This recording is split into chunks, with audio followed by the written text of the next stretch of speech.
tocó atender como pediatra fue Sol, una beba hermosa de 1 mes que entró en la sala con un cuadro de infección respiratoria grave. Yo hasta ese momento nunca había visto a un paciente empeorar tan rápido. En solo 2 días entró en respirador y al 3er día falleció. Sol tenía tos convulsa.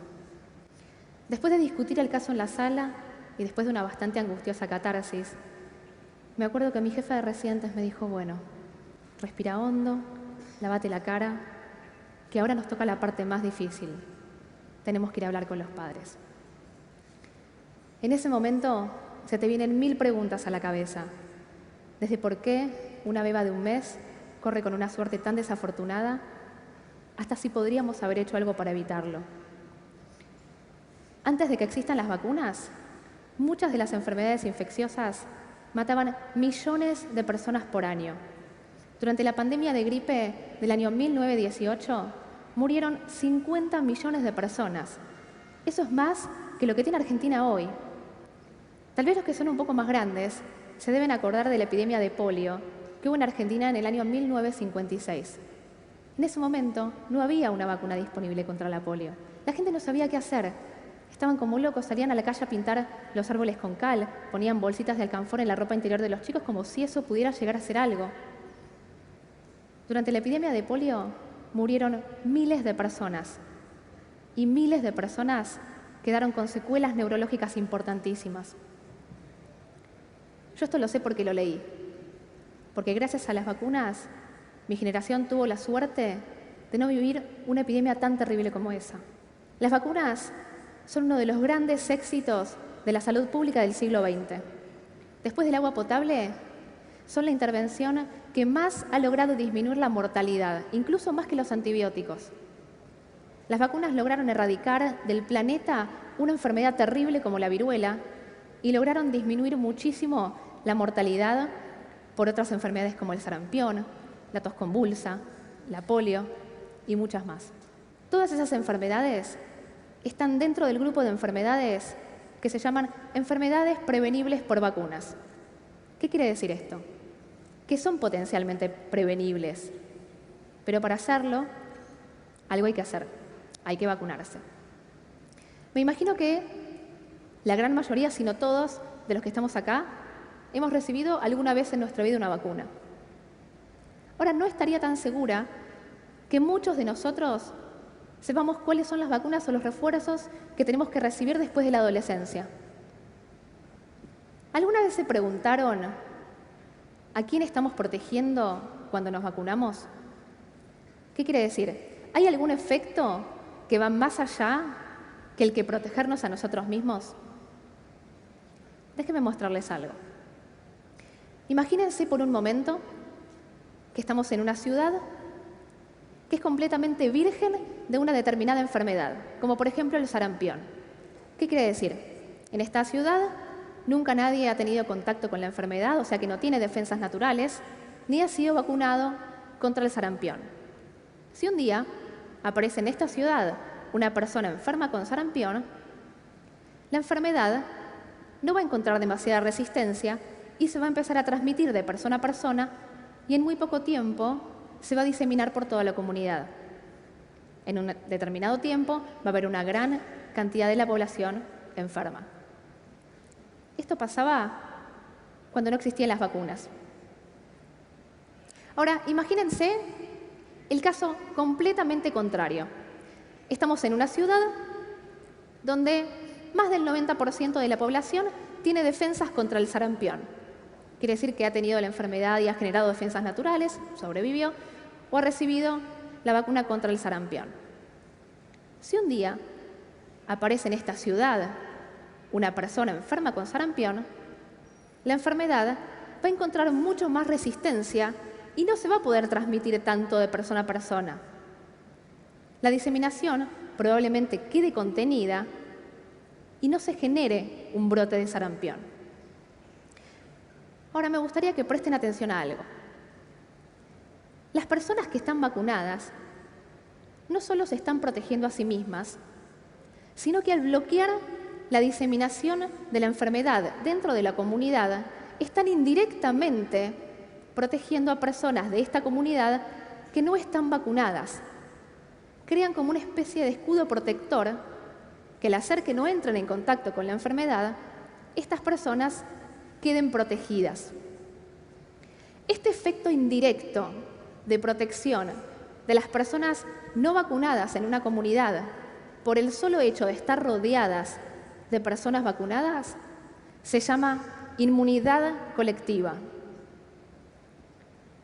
Muchas personas en la comunidad dependen casi exclusivamente de esta inmunidad colectiva para protegerse de las enfermedades. Estas personas no son hipotéticos en una animación. Esas personas son nuestros sobrinos, nuestros hijos, que tal vez son muy chiquititos como para haber recibido sus primeras vacunas. Son nuestros padres, nuestros hermanos, nuestros conocidos, que tal vez tienen alguna enfermedad o están recibiendo alguna medicación que les disminuye las defensas. También son aquellas personas que son alérgicas a alguna determinada vacuna. Incluso podemos ser cada uno de nosotros. Sí, nos vacunamos, pero en nosotros la vacuna no generó el efecto esperado, porque no todas las vacunas son siempre 100% efectivas. Todas estas personas dependen casi exclusivamente de la inmunidad colectiva para protegerse de las enfermedades. Ahora, para alcanzar este efecto de la inmunidad colectiva, se necesita que un gran porcentaje de la población esté vacunado. Este porcentaje se llama umbral. Este umbral depende de muchas variables. Depende de las características del germen, de las características de la respuesta inmune que genera la vacuna. Pero todas tienen algo en común, que si el porcentaje de la población en una comunidad está vacunado, es por debajo de este número umbral, la enfermedad se puede empezar a diseminar más libremente y se puede generar un brote de esa enfermedad en la comunidad. Incluso enfermedades que hasta ese momento estaban controladas pueden volver a aparecer. Esto no es solo una teoría, esto pasó y pasa. En el año 98, un investigador británico publicó un artículo en una de las revistas más importantes de medicina que decía que la vacuna triple viral, que es la que se da para sarampión, paperas y rubiola, se asociaba al autismo. Esto generó un impacto inmediato. La gente empezó a dejar de vacunarse, empezó a dejar de vacunar a sus hijos. ¿Y qué pasó? El número de gente vacunada en muchas comunidades del mundo bajó por debajo de este umbral. Y hubo brotes de sarampión en muchas ciudades en el mundo, en Estados Unidos, en Europa. Mucha gente se enfermó y gente se murió de sarampión. Ahora, ¿qué pasó? Este artículo también generó un revuelo enorme dentro de la comunidad médica.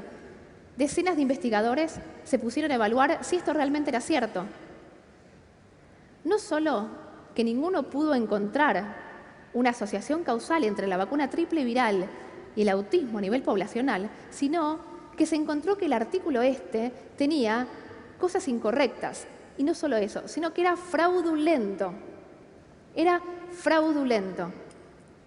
De hecho, la revista se retractó públicamente de este artículo en el año 2010. Una de las principales preocupaciones y excusas a la hora de no vacunarnos son los efectos adversos. Las vacunas, así como los medicamentos, pueden tener posibles efectos adversos. La mayoría son leves y temporales, pero los beneficios son siempre mayores que las posibles complicaciones. Cuando nosotros estamos enfermos, queremos curarnos rápido, ¿no es cierto? Muchos de los que estamos acá, por ejemplo, si tenemos una infección, tomamos antibióticos, tenemos presión alta, tomamos antihipertensivos, tomamos drogas cardiológicas. ¿Por qué? Porque estamos enfermos y queremos curarnos rápido. Y no nos lo cuestionamos demasiado. Ahora, ¿por qué nos cuesta tanto pensar en prevenir las enfermedades? En cuidarnos cuando estamos sanos. Nosotros nos cuidamos mucho ante la enfermedad o nos cuidamos ante situaciones de peligro inminente. Me imagino que casi la mayoría de los que están acá se deben acordar de la pandemia de gripe A que hubo acá en Argentina y en todo el mundo en el año 2009. Cuando los primeros casos empezaron a salir a la luz, nosotros acá en Argentina estábamos entrando en la época invernal. No se sabía absolutamente nada. Todo era un caos, la gente salía con barbijos a la calle, nos abalanzábamos en las farmacias para comprar alcohol en gel, la gente hacía colas en la farmacia para recibir una vacuna que ni siquiera sabían si era la vacuna que los protegía contra este nuevo virus. No se sabía absolutamente nada. Yo en ese momento, además de estar haciendo mi beca de investigación en la Fundación Infant, trabajaba como pediatra a domicilio para una empresa de medicina prepaga. Me acuerdo que yo empezaba la guardia a las 8 de la mañana y ya a las 8 tenía una lista de 50 visitas programadas. Era un caos. La gente no sabía qué hacer.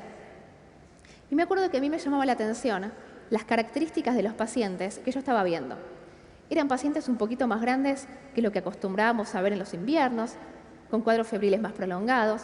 Y me acuerdo que se lo comenté a mi mentor de la beca de investigación y él por su lado había escuchado de un colega la gran cantidad de mujeres embarazadas y de adultos jóvenes que estaban siendo internados en terapia intensiva con cuadros de muy difícil manejo.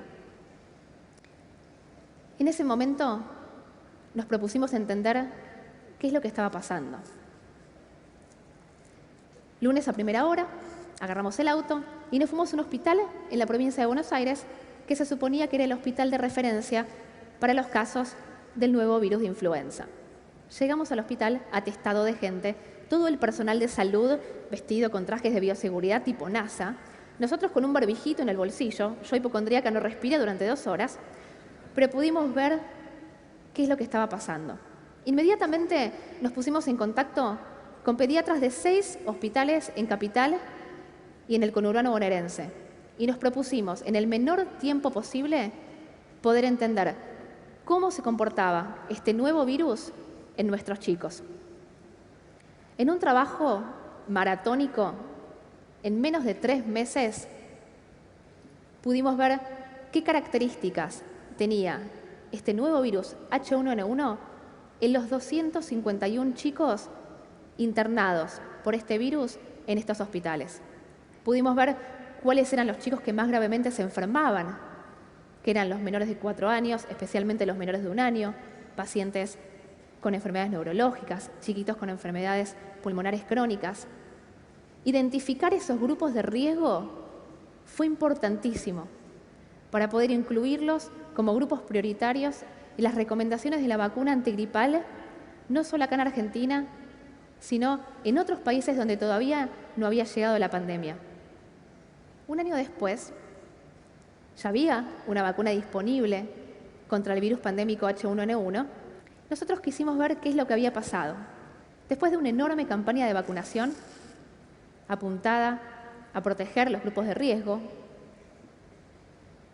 en estos hospitales, con un 93% de los grupos de riesgo vacunados, no hubo un solo paciente internado por el virus pandémico H1N1.